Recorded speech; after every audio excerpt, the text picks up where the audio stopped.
السلام عليكم ورحمة الله وبركاته، حياكم الله جميعا. سؤال وردني من بعض المتابعين بيقول: أنا مبقاش عندي يقين، ممكن تشرح لنا إزاي يكون عندنا اليقين في خطوات عملية؟ ممكن أسألكم سؤال يا اللي سألني السؤال ده: هو أنت أفضل من النبي عليه الصلاة والسلام؟ النبي نفسه ربنا قال له في القرآن في آخر آية من سورة الحجر: واعبد ربك حتى يأتيك اليقين. عارف إيه اليقين؟ اليقين أنك تموت، والله حي لا يموت. رقم اتنين: أنت أفضل من صحابة النبي؟ النبي قال للصحابة: سلوا الله اليقين والمعافاة، سلوا الله اليقين والمعافاة، فما أعطي أحد عطاء بعد اليقين أفضل من المعافاة.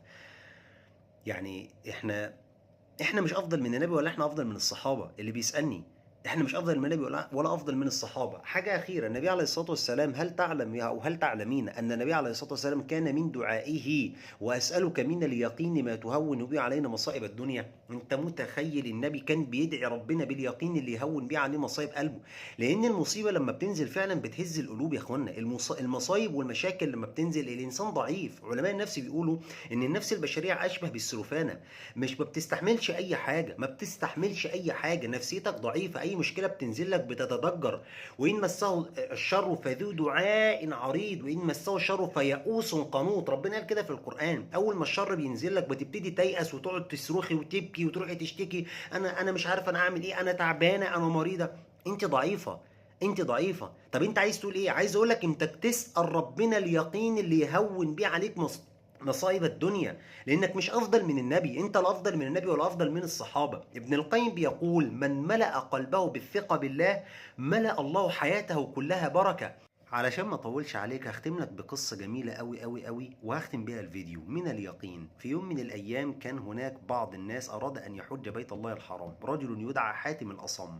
حاتم الاصم اراد ان يحج بيت الله الحرام، واجتمع بزوجته وباولاده وقال لهم: يا اولادي، عزمت على ان احج بيت الله الحرام. فقالت له زوجته: يا حاتم، الى من تتركنا وليس لنا رب في البيت؟ يعني ملناش راجل يصرف علينا. فبنته كانت قاعده جنبه قالت له: يا ابتي اذهب فلن يضيعنا الله. فامها ضربتها، قالت له: اسكتي، من ينفق علينا؟ قالت له: يا ابتي اذهب فلن يضيعنا الله، انك لست برازق. والله يا اخوه، واخد معه الفلوس واخد كل حاجه وطلع علشان يحج بيت الله الحرام. يعدي يوم اتنين تلاتة شهر، البيت خلص من الطعام ومن الشراب ومن كل حاجة. فدخلت أمها تزجرها بتقول لها: أنا مش قلتلك إن أبوكي لو مشي محدش هينفق علينا وما عندناش حد يعطينا فلوس عشان نشتري أكل ونشرب، ناكل ونشرب؟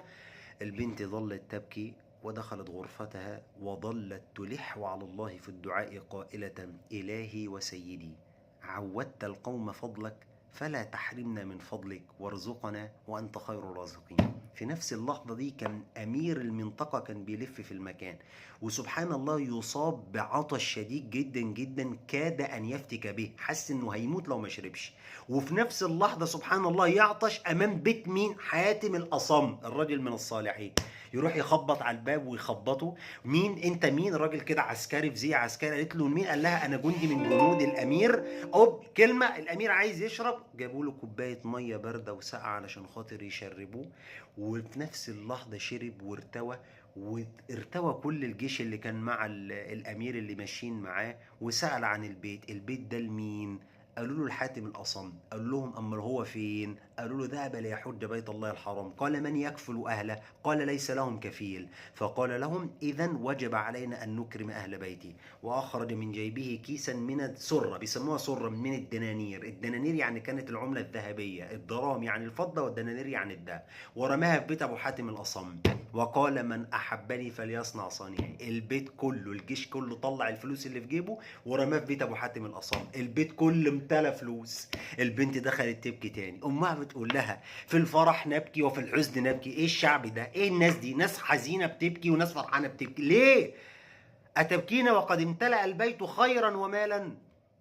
فقالت لها: يا أماه، لقد نظر إلينا مخلوق نظرة فاغتنينا، فما بالك لو نظر إلينا الخالق؟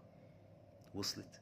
اقعد مع ربنا، اشتكي له، قول له: انا متضايق، انا مخنوق بجد، انا تعبان، نفسيتي تعبانه، الحقني، انا مش قادر استحمل، مش قادر اكمل في الحياه دي بجد يا رب، انا مش قادره، مش عارف اعمل ايه والله العظيم. قوم كده اقعد معاه، قوم دلوقتي سمعت الفيديو، قوم اتوضى وصلي ركعتين واقعد بعد الصلاه قول له: يا رب انا نفسيتي متدمره، انا فعلا انا محتاج لك ترتب لي حياتي، لا الاقي شغل ولا عارف اتجوز ومش عارف مشاكلي تتحل، مش عارف اصرف على العيال، مش عارف اصرف ادفع الاقساط. قومي، والله الذي لا إله غيره بكل يقين وثقة في الله لن يضيعك الله. اسمع مني، أنا والله حصلت معايا كتير، والله لن يضيعكم الله عز وجل. افتكر كلامي، لن يضيعكم الله عز وجل. ان يكون الرسالة وصلت، وارجو ان انت تشارك الفيديو ده مع غيرك من الناس اللي هم المهزوزين، اللي هم ما عندهمش يقين في الله عز وجل. ويا ريت انت لو تشترك في القناة وتخليك معانا علشان بس ندعم المحتوى التعليمي المفيد ونبعد عن المحتوى التافه. سددني الله وإياكم. السلام عليكم ورحمة الله وبركاته.